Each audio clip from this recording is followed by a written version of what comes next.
Assalamualaikum warahmatullahi wabarakatuh. Perkenalkan, nama saya Irman Khalid Abdul Kamil. Sini saya akan menyampaikan tentang asesmen pembelajaran biologi. Namun sebelum itu kita belajar apa itu asesmen. Banyak orang menganggap bahwa asesmen sama dengan ujian atau pemberian nilai. Anggapan tersebut kurang tepat. Ujian hanyalah salah satu bentuk asesmen. Asesmen memiliki cakupan yang jauh lebih luas karena merupakan proses sistematis untuk mengumpulkan berbagai informasi mengenai kemampuan peserta didik selama pembelajaran berlangsung. Pengertian, hakikat, dan tujuan asesmen pembelajaran biologi. Pengertian asesmen. Asesmen pembelajaran merupakan proses sistematis untuk mengumpulkan, mengolah, menginterpretasikan, dan menggunakan informasi mengenai hasil belajar peserta didik sebagai dasar pengambilan keputusan dalam pembelajaran. Dalam pembelajaran biologi, asesmen tidak hanya berfokus pada penguasaan konsep, tetapi juga pada keterampilan proses sains, kemampuan berpikir ilmiah, keterampilan praktikum, serta pembentukan sikap ilmiah. Hakikat asesmen biologi bertujuan memperoleh gambaran menyeluruh mengenai perkembangan kompetensi peserta didik pada ranah kognitif, aspek kognitif, pengetahuan dan pemahaman konsep, afektif, sikap ilmiah, bertanggung jawab dan kejujuran, psikomotor, keterampilan laboratorium dan praktik. Tujuan asesmen bertujuan untuk mengukur ketercapaian tujuan pembelajaran, mengidentifikasi kemampuan awal dan perkembangan peserta didik, memberikan umpan balik untuk perbaikan pembelajaran, menentukan tindak lanjut berupa remedi dan pengayaan, dan terakhir menjadikan dasar penentu nilai akhir. Prinsip dan karakteristik asesmen. Agar asesmen menghasilkan informasi yang benar, terdapat beberapa prinsip yang harus dipenuhi. Yang pertama yaitu harus valid. Valid berarti mengukur apa yang memang ingin diukur. Contohnya, jika guru ingin mengetahui kemampuan peserta didik menggunakan mikroskop, maka peserta didik harus diminta menggunakan mikroskop secara langsung, bukan hanya menjawab soal pilihan ganda. Yang kedua, reliable. Reliable berarti hasilnya konsisten. Peserta didik yang memiliki kemampuan sama akan memperoleh hasil yang relatif sama apabila diuji kembali dengan instrumen yang setara. Yang ketiga, objektif. Nilai tidak dipengaruhi oleh rasa suka atau tidak suka terhadap peserta didik. Guru menilai berdasarkan rubrik. Yang keempat, adil. Semua peserta didik memperoleh kesempatan yang sama, tidak ada perlakuan khusus. Yang kelima, transparan. Sebelum praktikum dimulai, guru menjelaskan aspek apa saja yang akan dinilai. Peserta didik mengetahui standar penilaiannya. Yang keenam, edukatif. Asesmen bertujuan membantu peserta didik berkembang, bukan sekedar memberikan angka. Karakteristik asesmen biologi. Mengapa asesmen biologi berbeda? Karena biologi merupakan makhluk hidup melalui metode ilmiah.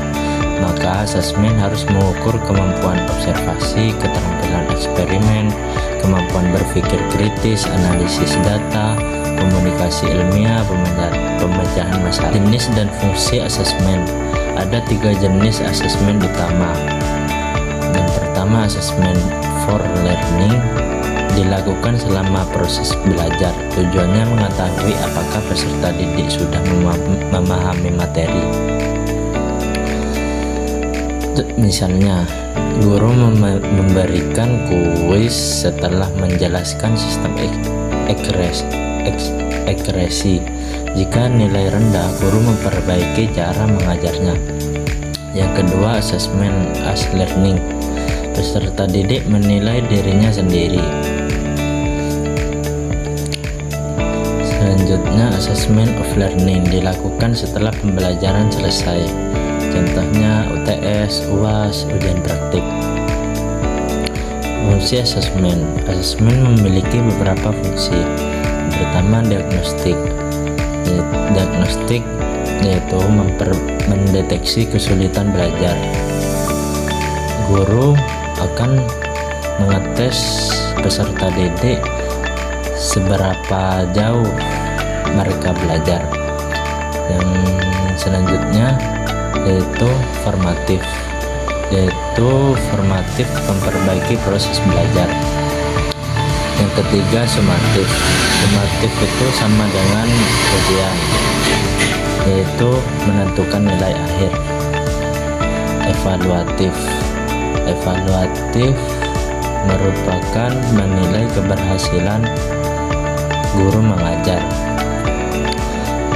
Yang terakhir, motivatif, mendorong peserta didik belajar lebih baik. Yang kelima, teknik dan instrumen asesmen. Guru tidak hanya menggunakan soal ujian. Ada dua teknik utama, teknik tes, mengukur pengetahuan, misalnya pilihan ganda, uraian, isian. Tes lisan. Teknik non-tes, mengukur sikap dan keterampilan peserta didik seperti observasi, wawancara, proyek, portofolio, dan praktek. Instrumen adalah alat yang digunakan untuk melakukan penilaian, contohnya rubrik, penggunaan mikroskop. Asesmen ranah kognitif. Ranah kognitif mengukur kemampuan berpikir. Menurut taksonomi Bloom, di revisi terdapat 6 tingkatan, yaitu yang pertama mengingat, yang kedua memahami, yang ketiga menerapkan, yang keempat menganalisis, yang kelima mengevaluasi, dan yang keenam menciptakan. Contohnya, guru bertanya, sebutkan organ pernapasan manusia. Ini hanya mengukur mengingat. Tetapi jika guru bertanya, mengapa penderita emfisema mengalami kesulitan bernapas, peserta didik harus menghubungkan struktur alveolus dengan proses difusi gas.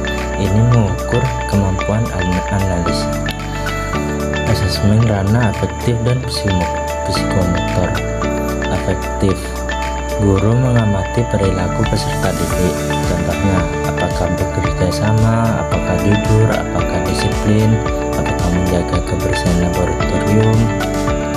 Nilai sikap diperoleh melalui observasi berulang, bukan sekali pengamatan. Selanjutnya, psikomotor. Guru mengamati keterampilan peserta didik.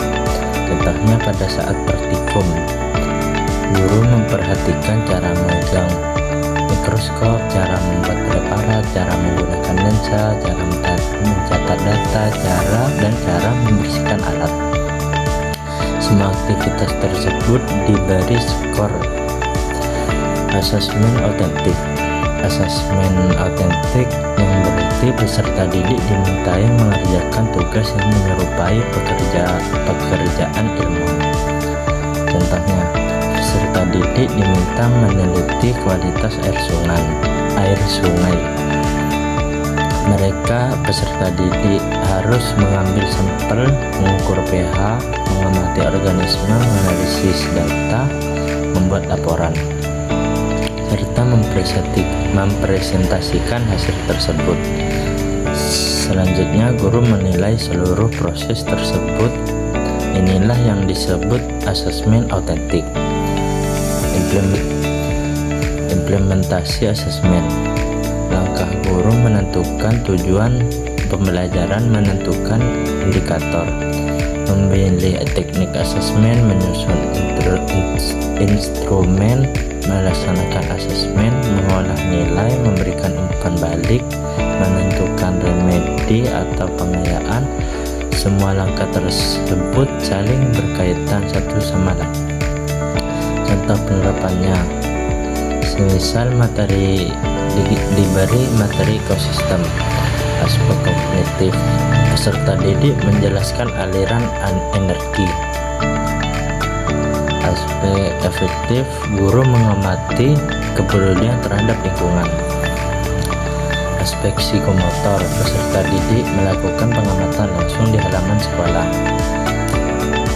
Proyek, peserta didik membuat tetarium dan menyusun laporan ilmiah dengan analisis hasil asesmen. Setelah semua data terkumpul, guru tidak langsung memasukkan nilai ke rapor. Guru harus menganalisis apakah tujuan pembelajaran tercapai, indikator mana yang belum tercapai, siapa yang memerlukan remedi dan siapa yang memerlukan pengayaan, apakah metode pembelajaran sudah efektif. Analisis ini menjadi dasar untuk memperbaiki proses pembelajaran. Berikutnya tantangan, solusi, dan kesimpulan. Tantangan dalam pelaksanaan asesmen biologi sering dijumpai kendala seperti keterbatasan alat laboratorium, jumlah peserta didik yang banyak, waktu praktikum yang singkat, dan penilaian sikap yang membutuhkan observasi terus-menerus. Solusi, guru dapat menggunakan rubrik penilaian yang terstandar, memanfaatkan teknologi digital untuk kuis dan pengumpulan tugas, menerapkan asesmen otentik, serta memberikan umpan balik yang jelas agar peserta didik mengetahui kelebihan dan kekurangan mereka. Terakhir, kesimpulan. Asesmen pembelajaran biologi bukan sekadar kegiatan memberikan nilai, tetapi merupakan proses sistematis untuk memperoleh informasi yang lengkap mengenai kemampuan peserta didik.